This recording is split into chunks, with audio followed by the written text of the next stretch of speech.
The red dust of Vorthak Prime swirled around Lieutenant Hyunwoo Kim as he lay bleeding among the twisted metal of his crashed transport ship. His left leg was bent at an angle that made his stomach turn. Blood dripped from a deep cut on his forehead, mixing with the alien dirt beneath him. The silence was complete now. No more explosions, no more screaming, no more radio chatter from his squad. The last evacuation shuttle had lifted off 20 minutes ago, its engines growing fainter until they disappeared completely into the crimson sky above. Hyunwoo pressed his hand against the gash in his side and felt the warm wetness seeping through his combat suit. His oxygen meter showed less than 2 hours remaining. The suit's life support system was damaged, leaking precious air into the toxic atmosphere of this dead world. He had been part of the rear guard. His job was to hold the line while the civilians and wounded soldiers escaped. When the Kethran forces broke through their defenses, everything had fallen apart quickly. His transport was supposed to be the last one out. Instead, it became his tomb. The pilot, Sergeant Dalho Wan, had died on impact. The man's neck was twisted in a way that left no doubt. Hyunwoo had tried to wake him at first, shaking his shoulder and calling his name. But Dalho's eyes stared at nothing, and his body was already growing cold. Commander Sungmin Park's voice still echoed in Hyunwoo's memory from the final radio transmission. All units retreat to Evacuation Zone Alpha. This is not a drill. Repeat, all units fall back to Evacuation Zone Alpha immediately. Hyunwoo had tried to respond, tried to tell them his transport was down and he needed help, but his radio was nothing more than sparking circuits and broken plastic now. The crash had destroyed everything useful. The wind picked up, howling across the barren landscape. Strange rock formations jutted up from the ground like broken teeth. This planet had been beautiful once, according to the survey reports. Green, forests and blue oceans had covered its surface before the Kethran strip-mined it for rare minerals. Now it was just another dead rock in space, useful only as a military staging ground. Hyunwoo closed his eyes and tried to think of home. Earth seemed so far away now. His sister Yeon-hee would be starting her new job at the hospital next month. His parents would be tending their small garden behind their apartment building. They had no idea their son was dying on a planet whose name they couldn't even pronounce. A sound made him open his eyes. It was faint at first, like distant thunder, but it grew louder, more rhythmic. Footsteps. Heavy ones, but with a strange quality that seemed to echo differently than human boots, on metal and stone. Hyunwoo's hand moved instinctively to his sidearm. The pistol was still in its holster, somehow undamaged in the crash. He drew it with shaking fingers and checked the power cell. Full charge. 15 shots remaining. The footsteps grew closer. Through the swirling dust, Hyunwoo could make out shapes moving toward him. At first he thought they were Kethran soldiers coming to finish him off. The Kethrans were known for their cruelty to prisoners. Death would be a mercy compared to what they usually did to captured humans. But as the figures emerged from the dust storm, Hyunwoo realized these were not ordinary Kethran soldiers. They were tall, much taller than any Kethran he had ever seen. Their bodies seemed to shift and flow like liquid light, sometimes solid, sometimes translucent. They moved with a grace that was almost hypnotic. There were 5 of them walking in a loose formation. The one in front was clearly their leader. It stood at least 8 feet tall, with features that seemed both ancient and timeless. Its skin had a silver quality that caught and reflected the dim light filtering through the dust clouds above. Hyunwoo raised his pistol with both hands, trying to keep it steady despite the pain shooting through his injured body.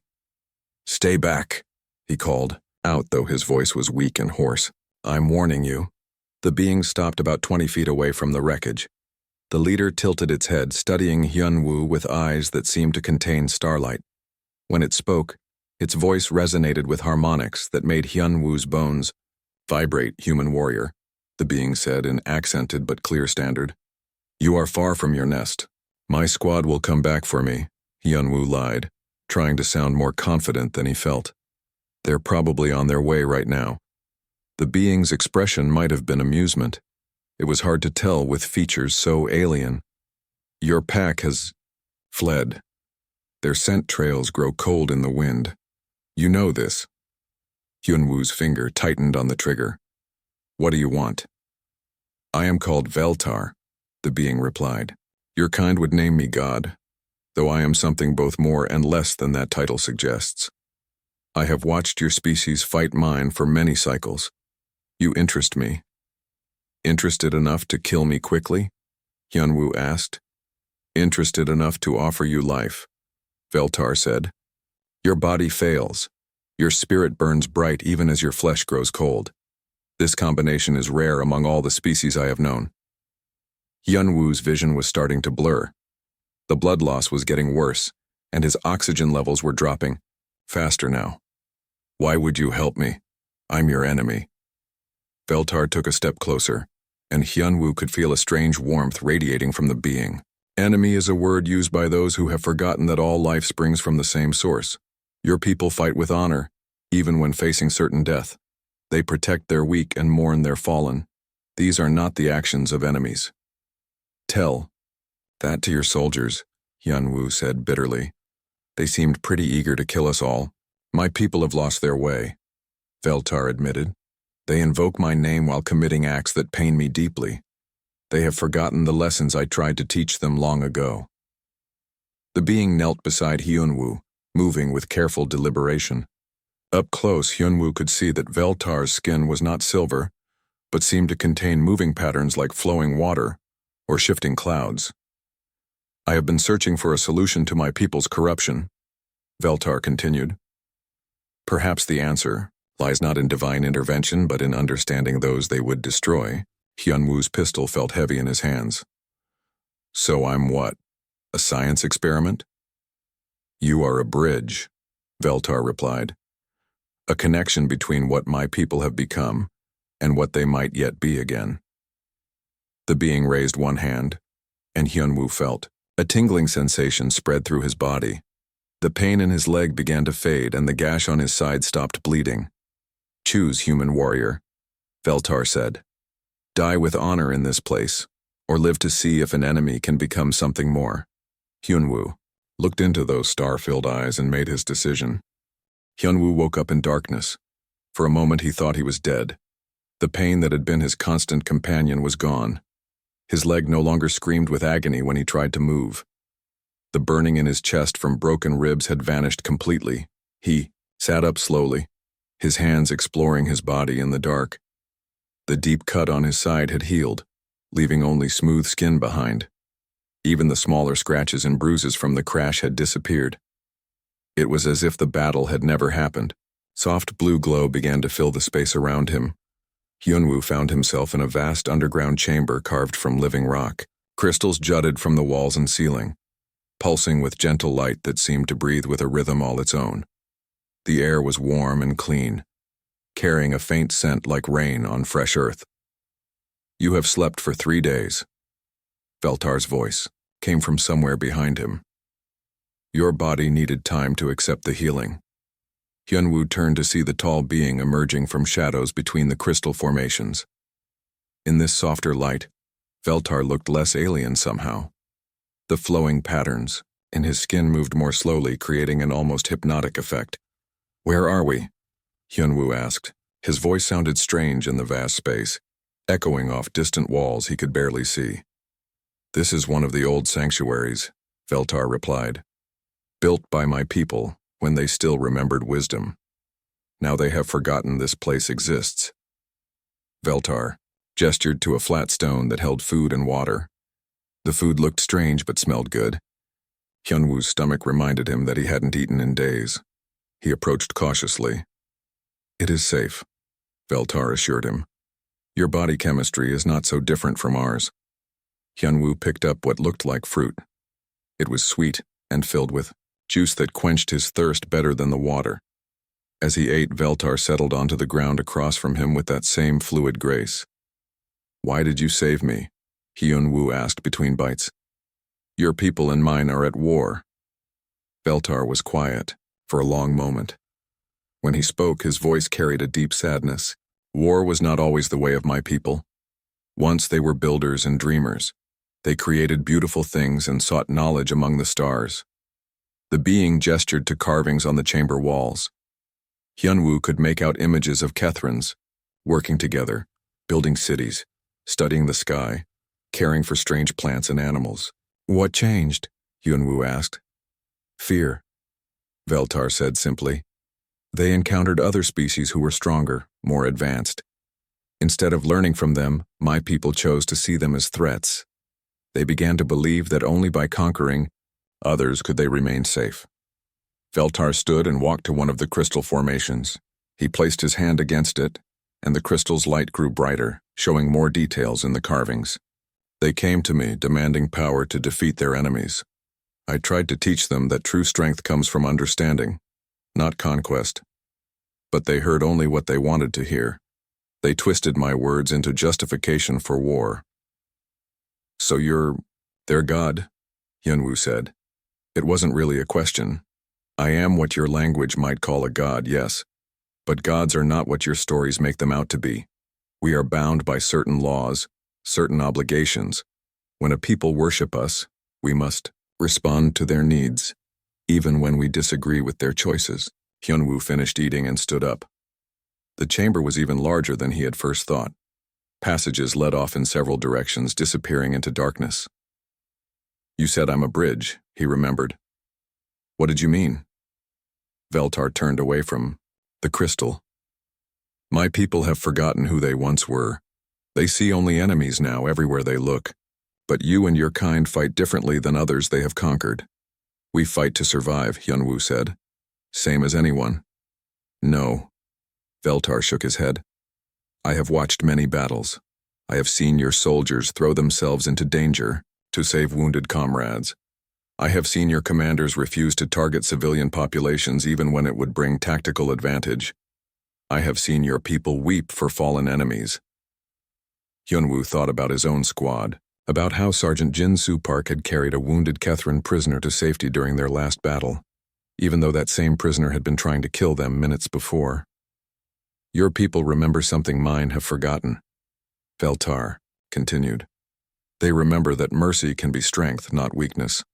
Meanwhile, far above them on a human ship speeding away from Vorthak Prime, Commander Sungmin Park stared out at the stars and tried not to think about the soldier he had left behind. The evacuation had been necessary. Staying longer would have meant losing everyone. But the choice still burned in his chest like acid. Captain Yoonji Lee found him in the observation deck. She had been Hyunwoo's friend since training academy. We have to go back, she said without preamble. You know we can't, Sungmin replied. The sector is crawling with Kethrin ships. It would be suicide. Then we find another way, Yoonji insisted. We don't leave people behind. That's not who we are. Sungmin turned to face her. He could see the determination in her eyes, the same stubborn loyalty that made human soldiers so effective and so dangerous. Even if he survived the crash, his suit only had a few hours of air. It's been 3 days. You don't know Hyunwoo like I do, Yoonji said. He's tougher than he looks, and luckier than anyone has a right to be. Back in the crystal chamber, Veltar was showing Hyunwoo images in the crystal walls. They showed Kethrin cities as they once were, full of gardens and learning centers. Then the images changed, showing the same cities now, converted to weapons factories and training grounds. This is what they have become, Veltar said. But this is what they once were. The images shifted back to the peaceful past. I believe they can be again, but only if they remember that their enemies are people too, not monsters to be destroyed. And, you think I can help with that? Hyunwoo asked. I think, Veltar said carefully, that if a human and one of their gods can stand together as allies instead of enemies, it might plant a seed of doubt in their certainty. Doubt can grow into questions. Questions can grow into wisdom. Hyunwoo looked around the beautiful chamber, then back at the being who had saved his life. What would I have to do? Learn, Veltar said. See what my people have become and what they once were. Understand them as more than just your enemies, and help me find a way to remind them of who they used to be. It was a dangerous proposition, but as Hyunwoo thought about his friends flying away through space, believing him dead, he realized he might be the only human in a position to make a real difference in this war. All right, he said. "I'll help you, but I want your word that you're not just using me." Veltar's starlight eyes seemed to brighten. "You have it, human warrior. We walk this path together as equals." The journey began at dawn on the fourth day. Veltar led Hyunwoo through hidden passages that connected the ancient sanctuary to a transportation hub buried deep beneath the planet's surface. The tunnels were carved with the same flowing designs as the crystal chamber, but these were older, worn smooth by countless years. "My people built these pathways between worlds long before they learned to hate," Veltar explained as they walked. "They wanted to share knowledge and beauty across the stars." They emerged into a cavern that held a ship unlike anything Hyunwoo had ever seen. It was made from the same crystal material as the sanctuary walls, but shaped like a living thing, with curves and flowing lines that seemed to shift in the light. "It responds to thought as much as touch," Veltar said, seeing Hyunwoo's amazement. "Another gift from the old times, when my people understood that technology and spirit could work together." The ship lifted off silently, passing through what appeared to be solid rock that became transparent as they approached.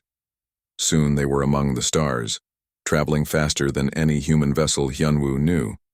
Their first stop was Kethros Minor, a world that had once been the center of Kethran learning. Veltar made the ship invisible to sensors as they descended toward what looked like a military base. "This was the Great Academy," Veltar said sadly, as they landed in a hidden valley. 10,000 young Kethrans came here each year to study art, science, and philosophy. They walked through ruins that told a story of destruction and change.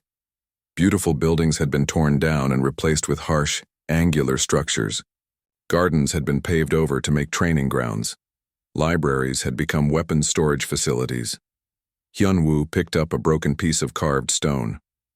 It showed Kethran children playing together, their faces full of joy and wonder. "When did this change happen?" "Gradually, then all at once," Veltar replied. "It began with fear of the Zelthon Empire 300 years ago. The Zelthons were conquerors who showed no mercy. My people prepared to defend themselves, which was wise. But preparation became obsession. Defense became aggression. They moved through the ruins like ghosts." Veltar showed Hyunwoo murals that had been painted over with military propaganda. Classrooms where poetry had been taught now held weapons training equipment. A theater where young Kethrans had performed stories of hope and love had been converted into a briefing room for planning attacks. "The worst part," Veltar said, stopping before a statue that had been defaced beyond recognition, "is that they won against the Zelthons. They drove back the invasion and could have returned to peace. Instead, they decided that conquest was the only way to stay safe. On their second day, they visited a world where conquered species were forced to work in mining operations. Hyunwoo watched from hiding as creatures from a dozen different worlds labored under the harsh supervision of Kethran guards. The workers were thin and exhausted, their eyes empty of hope. "My people tell themselves these beings are inferior," Veltar whispered. "They say slavery is natural for creatures too weak to defend themselves. But I remember when Kethrans believed that strength came from lifting others up, not pushing them down." Hyunwoo saw a young creature barely more than a child collapse from exhaustion. The Kethran guard raised his weapon to strike the fallen worker. Without thinking, Hyunwoo started to move forward, but Veltar caught his arm. "Your heart honors you," the being said softly, "but we cannot save them all through violence. We must find another way." The guard eventually moved on without striking. The young worker was helped to his feet by others, sharing their meager water ration with him. Even in this place of cruelty, kindness survived. On the third world they visited, Hyunwoo met the source of the corruption that had twisted Veltar's people. High Priest Morden held court in a temple that had once been dedicated to wisdom and peace. Now it was filled with weapons and war banners. They watched from the shadows as Morden addressed a gathering of young Kethran soldiers. The priest was tall and impressive, his voice carrying easily through the vast chamber. "The old ways were weak," Morden declared. "Our ancestors wasted time with art and philosophy while our enemies grew strong. But we have learned better. We serve the true aspect of Veltar now, the warrior god who demands blood and conquest. Hyunwoo felt Veltar tense beside him. The being's light dimmed with pain and anger. He speaks of aspects of me that never existed, Veltar whispered. He has created a false god in my image, one that tells him what he wants to hear. Morden continued his speech, calling for greater aggression against human colonies. These mammals reproduce quickly and spread like a disease across the galaxy. They must be eliminated completely, or they will eventually threaten our empire. The mammals learn too quickly, agreed one of the younger priests. They adapt their technology and tactics faster than any species we have conquered before. This makes them dangerous. It makes them worthy opponents, Morden corrected. And worthy opponents deserve complete destruction, not the slavery we offer to lesser races. Yunwoo's hands clenched into fists. These beings were planning the extinction of his entire species, and they spoke of it as casually as discussing the weather. But Veltar touched his shoulder, and suddenly, Hyunwoo could see something else. Behind Morden's confident words, there was fear. The priest was afraid of humans not because they were weak, but because they were strong in ways the Kethrans had forgotten how to be. He fears your people's unity, Veltar explained later as they flew toward their next destination. Kethrans rule through hierarchy and dominance, but humans work together as equals when facing danger. This confuses and frightens leaders like Morden. Meanwhile, in human space, Captain Yoonji Lee was preparing for an unauthorized mission. She had convinced a small group of volunteers to help her search for Hyunwoo's remains. Admiral Boram Choi had officially denied her request, but Yoonji had friends who were willing to bend the rules. We go in fast and quiet, she told her team as they prepared a stealth ship. Recover what we can, get out before the Kethrans know we were there. Dr. Min Ho-yoon, the expedition's xenobiologist, was studying Kethran religious texts they had captured in previous battles. There's something strange here, he told Yoonji. Their oldest writings talk about peace and understanding, but the newer ones are all about war and domination. People change, Yoonji said grimly, usually not for the better. But this is different, Minho insisted. It's like they're worshipping a completely different god than their ancestors did. The personality described in these texts changed completely about 3 centuries ago. Back on the crystal ship, Veltar was showing Hyunwoo recordings of his people's history. The images played in the air between them, showing the gradual transformation from a peaceful civilization to a military empire. The change was so slow that most Kethrans don't even remember it happening, Veltar explained. Each generation became slightly more aggressive than the last. Now they cannot imagine any other way of life. But you remember, Hyunwoo said. I remember everything, Veltar replied sadly. That is both the blessing and curse of beings like me. We watch our people grow and change, but we cannot force them to return to wisdom if they choose foolishness. So why try? Hyunwoo asked. Why not just leave them to their fate? Veltar was quiet for a long moment. Because they are still my children, he finally said. Even when they disappoint me, even when they cause pain to others, they are still the people I chose to guide and protect. I cannot abandon them, but I cannot enable their cruelty either. Hyunwoo began to understand the impossible position Veltar was in, bound by cosmic law to serve those who worshipped him, but horrified by what that service had become. There has to be a way to break the cycle, Hyunwoo said. Perhaps, Veltar agreed, but it will require a sacrifice greater than either of us might be willing to make. The alarm klaxon screamed across the human fleet as Admiral Boram Choi watched the tactical display with growing dread. 300 Kethran warships had appeared at the edge of the system, their formation perfect and deadly. Her own fleet numbered barely 100 vessels, many of them damaged from previous battles. They're moving to intercept our retreat route, reported Commander Jin Woo-han from the communication station. We're trapped. Boram had known this day would come. The Kethrans had been pushing deeper into human space for months, conquering world after world with ruthless efficiency. This battle would likely decide the fate of humanity's outer colonies. All ships, battle formation Delta, she ordered. If we're going to die today, we'll make them pay for every meter. Light years away on the Kethrin homeworld, Hyunwoo and Veltar prepared for their own desperate gambit. They stood in the shadows outside the Grand Temple, watching thousands of Kethrin warriors gather for what Morden had called the final victory ceremony. He plans to summon something during the ritual, Veltar explained, his voice tight with worry. A darker entity that will replace me as the Kethrin's patron deity. Something that will never question their cruelty or try to guide them toward mercy. Can he actually do that? Hyunwoo asked. Not easily, Veltar replied. But the ritual uses the combined faith of thousands of believers. That kind of spiritual energy can tear holes between dimensions. If he succeeds, the being he summons will make the current war look like a children's game. Hyunwoo checked the modified Kethrin weapon Veltar had given him. It felt strange in his hands, lighter than human weapons, but somehow more dangerous. What's your plan? I will enter the temple and publicly renounce the war cult, Veltar said. I will strip Morden of any divine protection and reveal the lies he has built his power upon.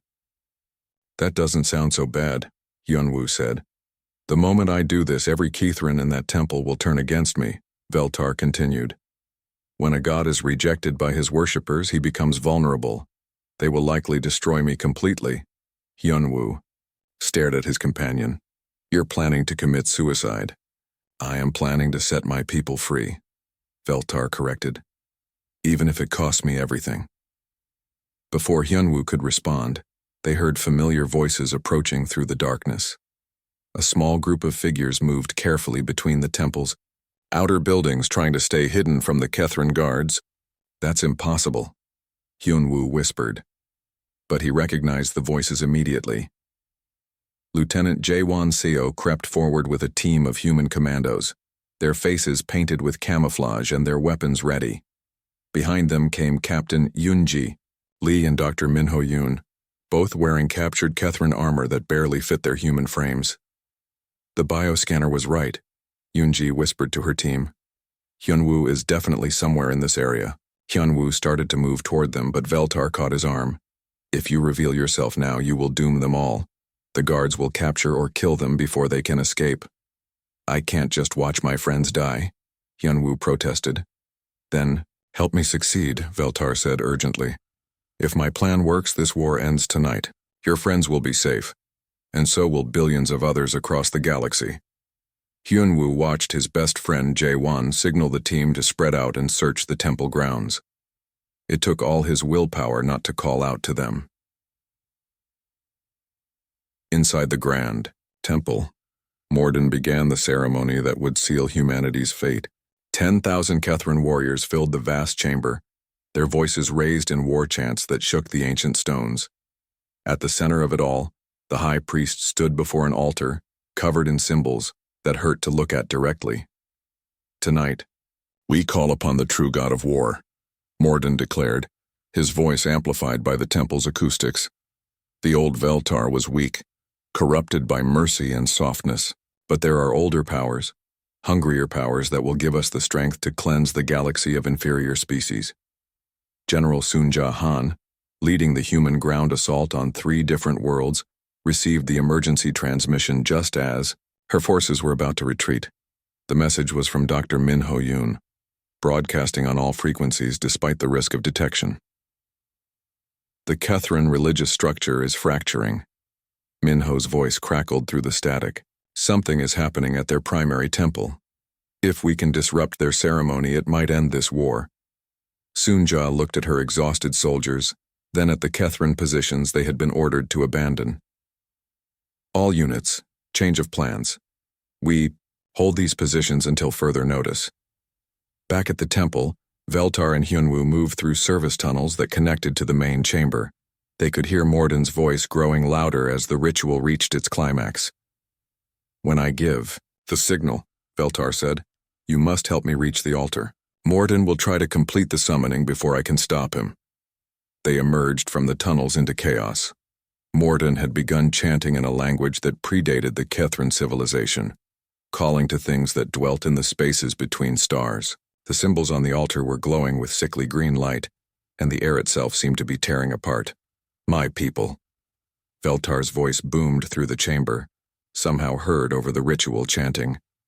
You have been deceived. Every Kethran in the temple turned to see their god standing in the entrance, his form blazing with silver light. Beside him stood a human, weapon raised and ready. Impossible, Mordun snarled.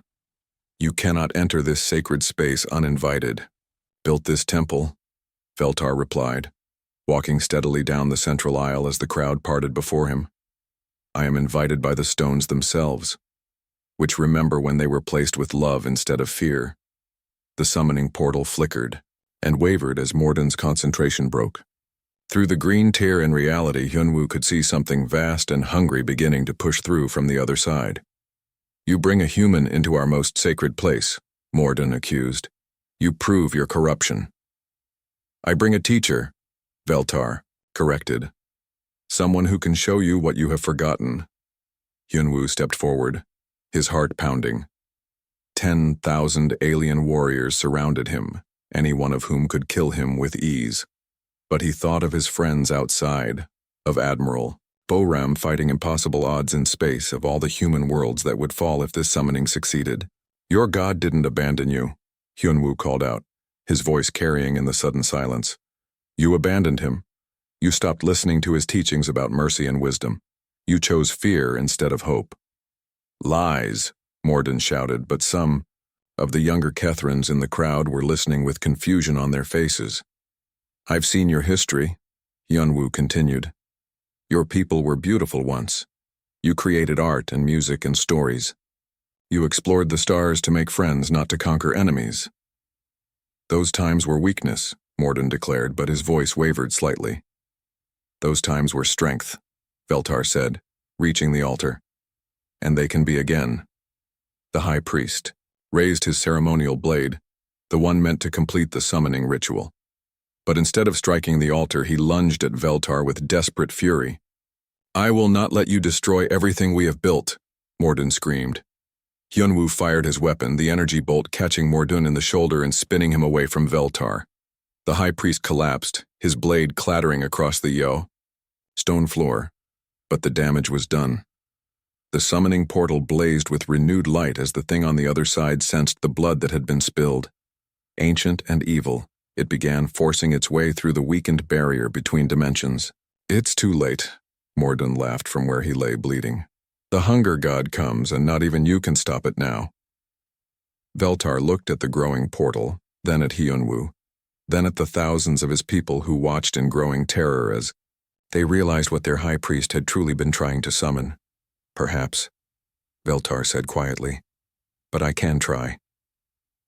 The being who had once been worshipped as a god stepped toward the altar, preparing to make the ultimate sacrifice to save both his people and their enemies from the darkness that was coming. The thing that pushed through the portal was hunger given form. It had no true shape, shifting between shadow and flame, tentacles and claws, always reaching, always consuming. The air around it turned cold, while the stones beneath it began to crack and crumble. Behold the true god of war. Mordun laughed from where he lay bleeding. It will devour your enemies and make you strong beyond imagining. But the hunger god turned its attention to the nearest Kethran warriors first. 3 soldiers screamed as dark tendrils wrapped around them, draining their life force in seconds. Their bodies fell to the ground as empty husks. It feeds on everything, Veltar said grimly. Kethran human, it makes no difference. This creature sees all life as food. The assembled warriors began to back away in terror, but the temple doors had sealed themselves when the portal opened. They were trapped with the monster they had helped summon. You have to stop it, Hyunwoo called to Veltar over the screams of dying Kethrans. I cannot fight it directly, Veltar replied, but I can cut its connection to this reality. The portal requires a constant flow of spiritual energy to remain open. What do you need me to do? Veltar placed his hand on Hyunwoo's shoulder. Help me speak to my people one last time. They need to hear the truth, but they will only listen if they see that human and Kethran can stand together. More soldiers died as the hunger god continued feeding. Its form grew larger and more solid. With each life it consumed, soon it would be strong enough to exist in this dimension without the portal. Hyunwoo climbed onto the altar beside Veltar. Around them, thousands of Kithran warriors watched in confusion and fear. These were the same beings who had conquered human worlds and enslaved entire species. But now they looked like frightened children who had awakened something they could not control. "Listen to me." Veltar's voice rang through the chamber, somehow heard over the monster's roaring. "You have been led astray by fear and pride. You forgot that strength comes from protecting others, not destroying them. The human stands with our God," one young warrior called out in amazement. "How is this possible?" "Because I learned what you forgot," Hyunwoo answered. "Your enemy can become your ally if you show them respect instead of hatred. Your God never wanted you to be conquerors. He wanted you to be teachers and builders." The hunger god sensed the growing unity in the chamber and turned its full attention toward the altar. Massive tentacles lashed out at Veltar and Hyunwoo, but Veltar raised a barrier of silver light that held the creature back. "I cannot maintain this protection for long," Veltar warned. "The portal draws its power from the faith of my people. Only they can close it." But the Kethrans were paralyzed by centuries of conditioning. They had been taught that mercy was weakness, that their enemies deserved no compassion. The idea of working with a human went against everything they believed. Morden struggled to his feet, blood streaming from his wounded shoulder. "Do not listen to them," he gasped. "The human is poison. He will corrupt you with his weakness, Lilia." High Priest raised his ceremonial blade again, this time aiming at Hyunwoo's back. But before he could strike, Lieutenant Jaewon Seo burst through a side entrance with his rescue team. "Get away from my friend," Jaewon shouted, firing his weapon. At Morden, the blast caught the High Priest in the chest, sending him crashing into the portal. The hunger god seized him immediately, adding his life force to its growing power. "Hyunwoo," Yoonji called out, as she and the other humans fought their way through the panicking crowd. "We came back for you. You should have stayed away." Hyunwoo replied, but he was smiling despite the danger. "This place is about to collapse." Dr. Min Ho-yoon was studying the portal with scientific fascination, even as tentacles swept past his head. "The energy patterns are unstable," he reported. "If we can disrupt the harmonic frequency, the whole thing should collapse." "The humans understand," Veltar said to the watching Kethrans. "They risk their lives to save one friend. They study your technology not to steal it, but to find solutions. This is the strength I tried to teach you long ago." A young Kethran warrior named Velana stepped forward from the crowd. She had been named after the old stories of Veltar's wisdom before the war cult corrupted his teachings. "I remember the ancient songs," she said in a clear voice.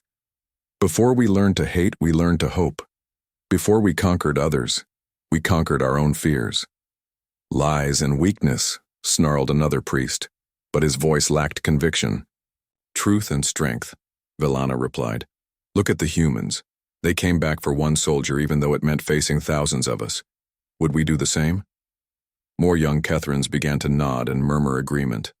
The older ones looked uncertain, their certainty cracking after centuries of unquestioned belief. Veltar felt the change in his people's faith and knew his moment had come. "My children," he said softly, "I must leave you now. But I leave you with a gift." The being who had been worshipped as a god began to glow with brilliant silver light. His form became translucent as he prepared to sacrifice his existence to close the portal. "No," Hyunwoo grabbed Veltar's arm. "There has to be another way." "There is," Veltar smiled. "But you must carry it forward." The light from Veltar's dissolving form flowed into Hyunwoo, not making him a god, but giving him something more precious. The ability to speak to every Kethran in the galaxy simultaneously, to share memories and emotions across impossible distances. As Veltar faded away, Hyunwoo felt the weight of understanding settle into his mind. He could see through the eyes of every Kethran on every world, feel their confusion and fear as their god died to save them from their own mistakes. The portal began to collapse without Veltar's unwilling power to sustain it. The hunger god shrieked as it was pulled back into the void between dimensions, its chance at freedom lost. "Listen to me," Hyunwoo broadcast to every Kethran mind in the galaxy. Your God died to free you from the lie that strength comes from cruelty. He showed you that even your enemies can become allies if you choose wisdom over fear. In space above distant worlds, Kethran fleets suddenly stopped firing on human ships. The warriors stood in confusion as their certainty crumbled, replaced by memories of what their people had once been. Admiral Boram watched in amazement as the Kethran ships began to withdraw from the battle. "What's happening?" she demanded. "Unknown, Admiral," reported her communications officer, "but we're receiving surrender offers from multiple Kethran commanders." On the homeworld, the surviving Kethrans knelt before the empty altar where their god had made his final sacrifice. Many wept openly, mourning not just Veltar's death but the loss of their own innocence. "What happens now?" Velana asked Hyunwoo. "Now we build something better," Hyunwoo replied. "Humans and Kethrans working together, the way Veltar always wanted." Captain Yunji helped Hyunwoo down from the altar. "You look different," she observed. "Older somehow." "I feel different," Hyunwoo admitted. "I've seen what we could become if we stopped seeing each other as enemies. The war didn't end immediately. There were still battles to be fought, treaties to be negotiated, prejudices to overcome. But the tide had turned irreversibly. Dr. Min Ho established the first joint research facility on a neutral world, where human and Kethran scientists worked side by side. General Sunja led combined peacekeeping forces to worlds where the transition from war to peace proved difficult. Belana became the first Kethran ambassador to Earth, carrying with her the wisdom of the old ways and the hope of new ones. She often spoke of the human soldier who had stood beside their dying god and chosen forgiveness over revenge. Years later, Hyunwoo visited a memorial garden on the rebuilt Kethran homeworld.